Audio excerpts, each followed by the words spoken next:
जय भवानी रोडवरील गवळीवाडा परिसरात शनिवारी 15 ऑगस्ट रोजी सकाळच्या सुमारास 1 ते 2 अल्पवयीन मुलावर धारदार शस्त्राने हल्ला झाल्याची धक्कादायक घटना घडली आहे. या घटनेमुळे परिसरात खळबळ उडाली असून भीतीचे वातावरण निर्माण झाले आहे. मिळालेल्या माहितीनुसार अल्पवयीन मुले हे तिघे जण दुचाकीवरून कामानिमित्त जात असताना 2 ते 3 दुचाकींवरून आलेल्या काही जणांनी त्यांच्या वाहनाला जोरदार धडक दिली.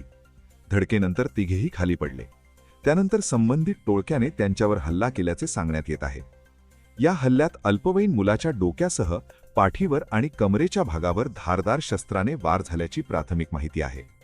परिसरातील दुकानदारांनी प्रसंगावधान राखत मध्यस्थी केल्याने पुढील अनर्थ टळला. त्यानंतर हल्लेखोर घटनास्थळावरून पसार झाले. त्यातील एका दुचाकीला घटनास्थळीच सोडून गेल्याची देखील माहिती मिळत आहे. तात्काळ स्थानिक नागरिकांच्या मदतीने जखमींना उपचारासाठी जवळच्या खासगी रुग्णालयात दाखल करण्यात आले आहे. दरम्यान घटनेची माहिती मिळताच उपनगर पोलिसांनी घटनास्थळी धाव घेतली असून फॉरेन्सिक पथकाला पाचारण करण्यात आले आहे. घटनास्थळी पंचनामा करून पोलिसांकडून पुढील तपास सुरू आहे. हल्ल्यामागील नेमकी कारण आणि हल्लेखोरांची ओळख अद्याप स्पष्ट झालेली नसून पुढील तपास पोलीस करत आहेत. नाशिक वार्ता न्यूजसाठी प्रतिनिधी अजित सय्यद, नाशिक.